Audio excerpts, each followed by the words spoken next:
안녕하십니까. 신의 한수의 신혜식입니다. 자유한국당 황교안 대표가 400km 민생 투어를 떠났는데요. 그 리더십이 돋보인다, 이러한 평가가 나오고 있습니다.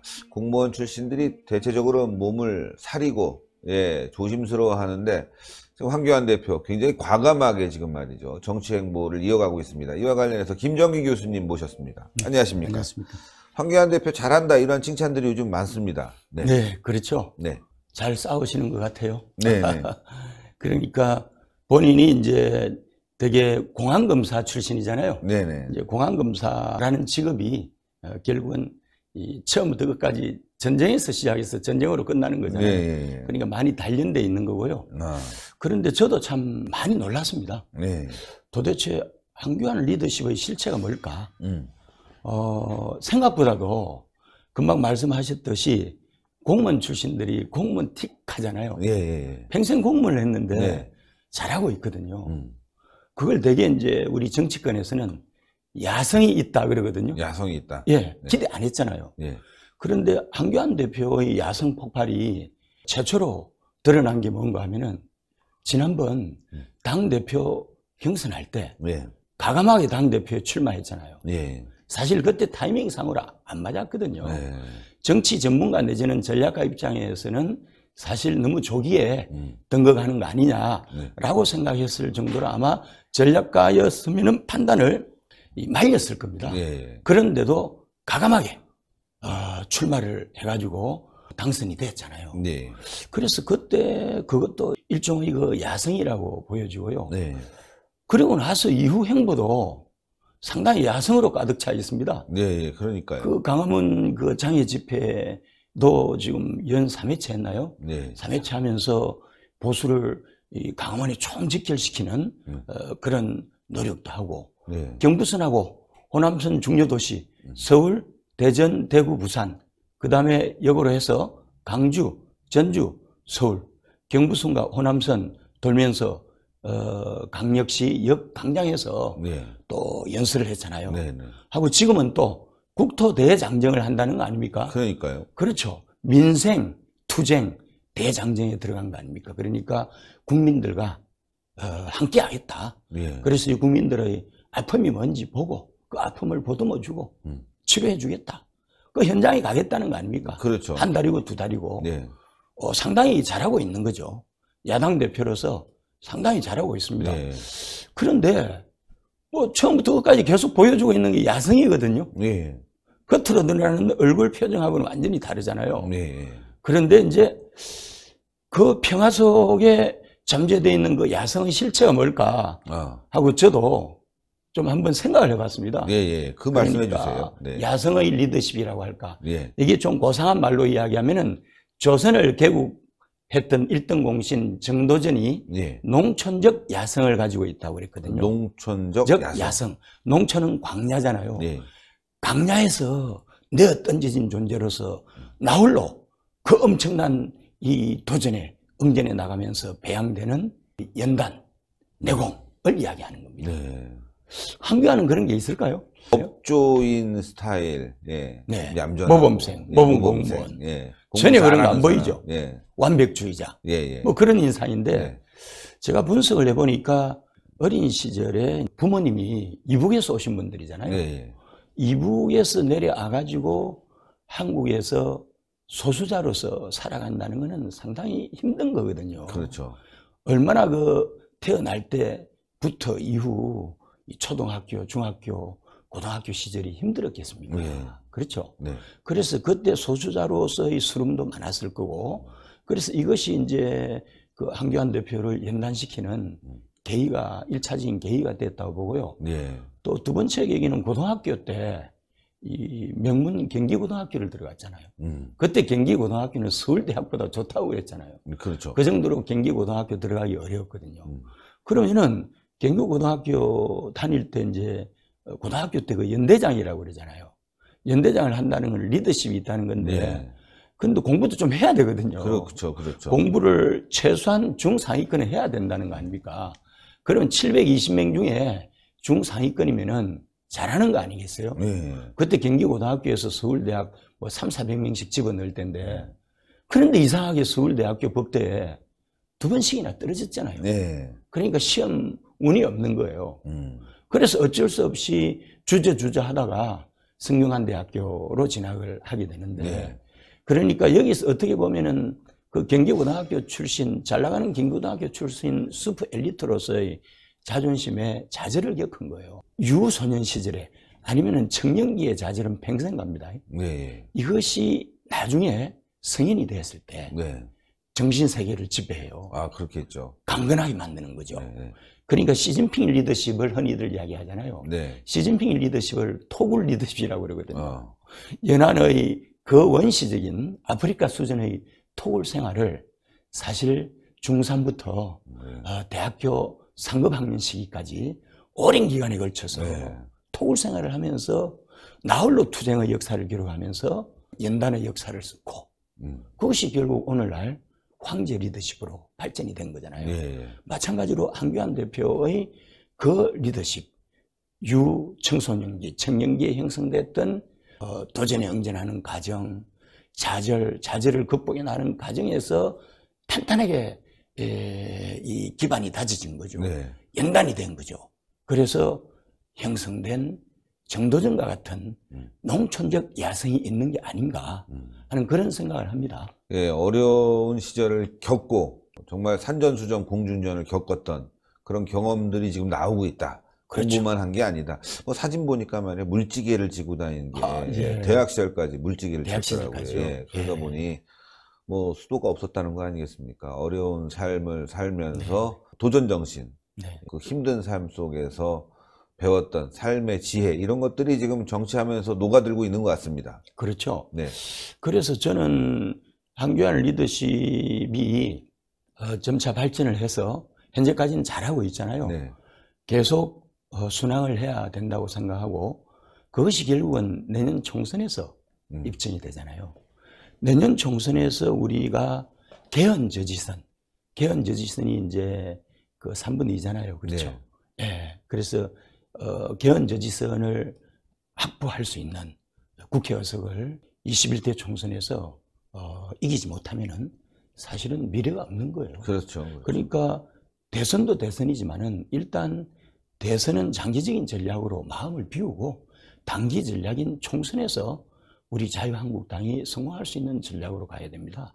성공을 하려면 1차적으로 한교안 대표께서 대선에 대해서 마음을 비우라는 거예요. 예. 비우면 채워지잖아요. 그렇겠죠. 그래서 총선에 올인하라는 이야기입니다. 그래서 총선 1년여를 앞두고 있는 현 시점에서 되게 잘하고 있거든요. 예. 잘하고 있는데 1년 동안 잘해서 결과를 내야 되잖아요. 그렇죠. 그렇죠. 그래서 결과를 내려면은 이제 장외 투쟁도 사실 원내 대표이기 때문에 원내 대표 나경원 의원이 있잖아요. 예. 원내는 이제 맡기고 장외 투쟁을 원내 대표로서 계속해서 옷을 갈아입으면서 각기 다른 형태로 지루해지니까 예. 너무 하나만 하면은 질리고 지루해지잖아요. 예. 그러니까 1년 동안 이것을 조화롭게 슬기롭게 옷을 바꿔 입으면서 계속 장외 투쟁을 이어가야 되고요. 그렇다고 해서 장내 투쟁도 포기해서는 절대 안 됩니다. 그렇죠. 결국은 국회가 대의기관이잖아요. 근데 문제는 지금 현재 그 패스트 트랙이 이제 통과가 됐잖아요. 현실이거든요. 국토대장정이 짧게는 한 달, 길게는 2달 정도 지속이 된다면 그 이후에는 장내 투쟁도 본격적으로 고민을 해봐야 되지 않느냐. 그게 뭔가 하면은 패스트 트랙이 의결이 됐으면은 그냥 의결 정족수가 있기 때문에 정개특위와 사개특위는 그대로 진행을 하게 돼 있습니다. 네. 자유한국당이 안 들어오면 안 들어오는 대로 그냥 진행을 할 거라니까요. 네. 그래서 결국은 그 중간 과정들이 있잖아요. 네. 그래서 상임위 거치고 그 다음에 법사위 거치고 국회 본회의 거쳐서 330일이라고 하지만은 180일로 줄인다는 거잖아요. 예. 줄이는 장정이 이 자유한국당 없이 진행이 될 수도 있다고 생각합니다. 그래서 그런 것까지 대비를 해서 예. 이제는 전략적인 접근을 해야 됩니다. 예. 그렇죠. 그래서 패스트 트랙에 이 상정이 된 것을 현실로 보고 앞으로 1, 2개월 장애 투쟁하시다가 그 다음에 해야 되는 일이 뭔가 하면은 특히 이제 연동형 비례대표제 있잖아요. 네. 연동형 비례대표제 같은 경우도 사실 우리가 승부수를 던져야 됩니다. 작년에 12월 15일인가요? 우리 나경원 원내대표를 포함해서 각 정당의 대표들이 합의를 한 게 있어요. 합의를 했는데 거기에 뭐가 있는가 하면은 권력 구조를 개편하는 것을 논의할 수 있다라고 첨언이 돼 있어요. 원포인트 개헌이거든요. 그렇죠. 개헌을 하려면 지금 시간도 없고 그러니까 오직 하나 선거 개정안 가지고 올인하자는 거예요. 왜 그런가 하면은 연동형 비례대표제가 현실로 간다면은 대통령제하고 안 맞아요. 어떻게 다당제 구조하고 대통령 중심제하고 일치합니까? 그렇죠. 정면으로 배치되는 개념이기 때문에 혼란만 가정이 돼요. 그렇다면은 이 권력 구조를 개편을 해야 됩니다. 그것이 그때 합의했던 원포인트 권력 구조 개편안인데요.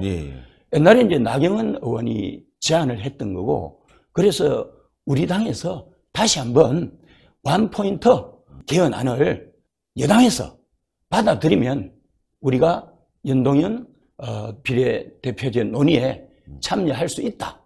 조건부로 해서 명분이 되잖아요. 그러면 민주당에서 옛날에 문재인 대통령도 그랬어요.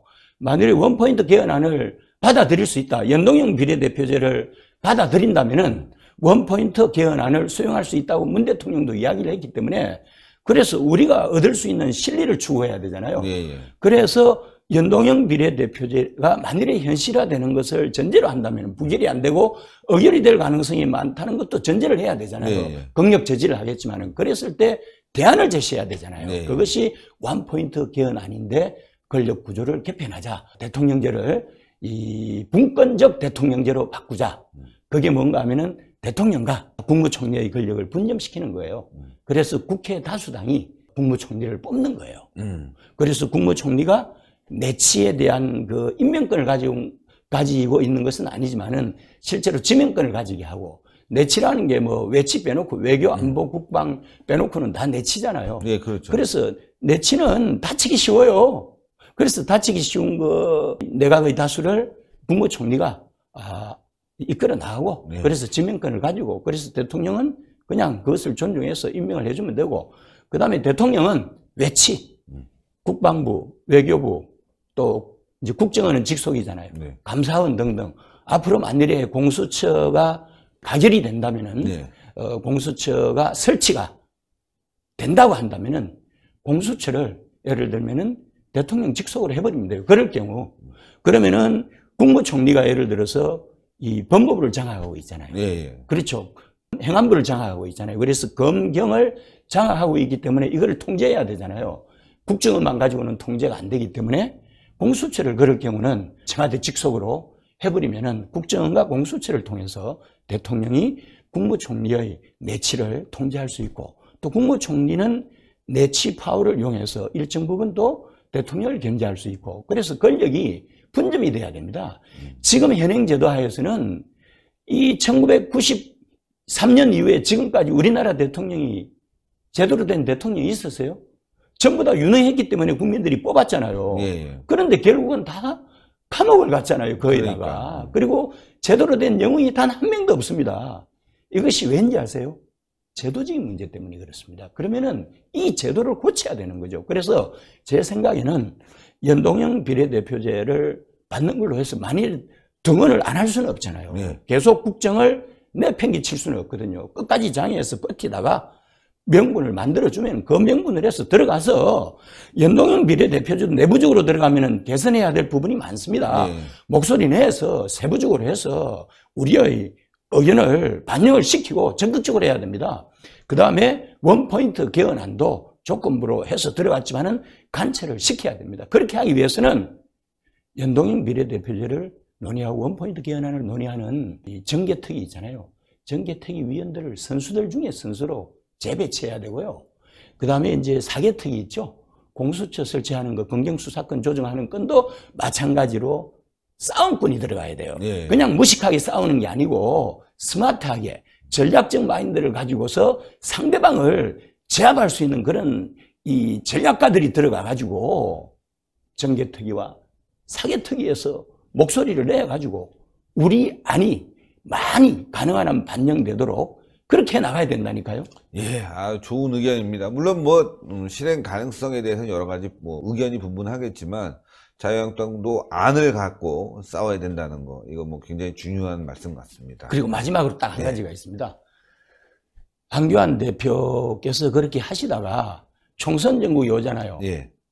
저는 내년 총선 정국에서 황 대표가 종로 출마했으면 좋겠어요. 여러 가지 안 중에 하나겠죠. 많은 분들이 비례대표를 이야기하고 PK 고토회복 차원에서 부울경 고토회복 차원에서 PK로 나서야 된다고 하지만 지금 TK는 거의 100%잖아요. 부울경이 지금 돌아오고 있거든요. 부울경이 우리가 돌아오면은 이전 20대 총선 정도 수준만 회복하면은 75% 내지 80% 득표할 수 있습니다. 그래서 부울경은 그렇게 흘러가는 거예요. 회복되고 있습니다. 굳이 황 대표가 안 나서도 된다는 거예요. 중요한 것은 빨간불이 서울을 비롯한 수도권이거든요. 수도권을 견인하는 게 서울이잖아요. 예, 예. 서울의 중심이 어디입니까? 종로잖아요. 네, 네. 종로에 당당하게 나서서 선출직 공무원으로서 유권자들부터 심판을 받아야 됩니다. 선출직이 좋은 것은 국민들이 판단을 하거든요. 그 판단을 대선 전에 한번 정치 1번지 종로에서 받으라는 거예요. 그래서 저는 황교안 대표를 믿습니다. 황 대표가 지금까지 보여준 그 엄청난 농초적인 야성으로 종로에 당당하고 떳떳하게 주사표를 던져서 승리를 하고, 또 강진에 오세훈 시장이 있잖아요. 동작에 나경원 대표 있잖아요. 이런 식으로 해서 대선급 주자 서울 선거를 견인을 해야 됩니다. 지난번 20대 총선에서 서울이 13석이었어요. 서울이 그래도 한 20석은 이런 식으로 바람을 일으켜서 20석을 확보해야 되고요. 그래야 경기도가 40% 확보해요. 그러면은 60석 중에서 40%면 24석이잖아요. 예. 인천은 대개 50% 합니다. 12석 중에서 6석이잖아요. 그럼 합치면 얼마예요? 50석이잖아요. 수도권에서 50석을 확보하고 그 다음에 부울경에서 80%를 하게 되면은 13석이잖아요. 대구, 경북에서 대구에서 90%, 경북에서 100% 하면은 전체 의석이 합쳐가지고 24석이 됩니다. 예. 그럼 합쳐서 부울경이 28, TK가 24 합치면 몇 석이에요? 52석 내지는 53석 되잖아요. 그러면은 수도권하고 부울경 TK를 합치면 100석이 넘어가죠. 예. 비례대표 열에서 15석 확보할 거 아닙니까? 그리고 우리가 충청권, 대전 충청권, 강원도도 좋거든요. 강원도는 우리가 거의 8, 90% 하는 데고 충청권도 40 내지 50% 하는 데예요. 그러면 그거 합치면은 개헌저지선을 안정되게 확보하잖아요. 그런데 만일에 수도권이 지금 현재 예를 들어서 보수 대통합을 안 해서 유승민당의 사람들이 안 들어왔다. 보세요. 오신환, 이혜훈, 서울의 지상욱, 현역이죠. 같이 나왔을 때 그거 건지겠습니까? 그럼 13석에서 몇 석이 마이너스 돼요? 10석이 되지 않습니까? 그러면은 서울을 사수하지 못하면은 10석 이하가 돼버리는 상황이 올 수도 있고요. 바른미래당에서 서울의 다른 지역에도 공천을 해가지고 5% 정도를 가져가잖아요. 실제로는 5% 효과가 10%입니다.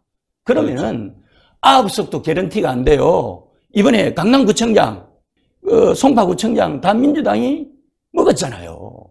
그런 상황이 안 생긴다는 보장이 어디 있습니까? 그러니까 서울을 사수해야 총선에서 개헌저지선인 100석 이상을 확보할 수 있다는 것을 소명의식으로 받아들여서 황교안 총리가 종로 지역구 출마를 해야 된다고 생각합니다. 이것은 황교안 개인을 위한 것이 아니고, 물론 개인을 위해서도 종로에서 살아 돌아오면은 대선에 훨씬 더 유리한 국면이잖아요. 압도적으로. 예, 예. 황교안도 살고 보수도 살고 대한민국도 사는 길이에요.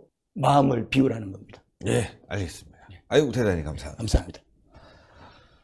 예, 하여튼 뭐 또 여러 가지 의견이 있으니까요. 그 의견을 신의 한수 여러분들께 말씀드리는 겁니다. 예, 신의 한수 의견이 아니라 김종인 교수님의 의견인데 여러분들 어떻게 생각하시는지 모르겠습니다.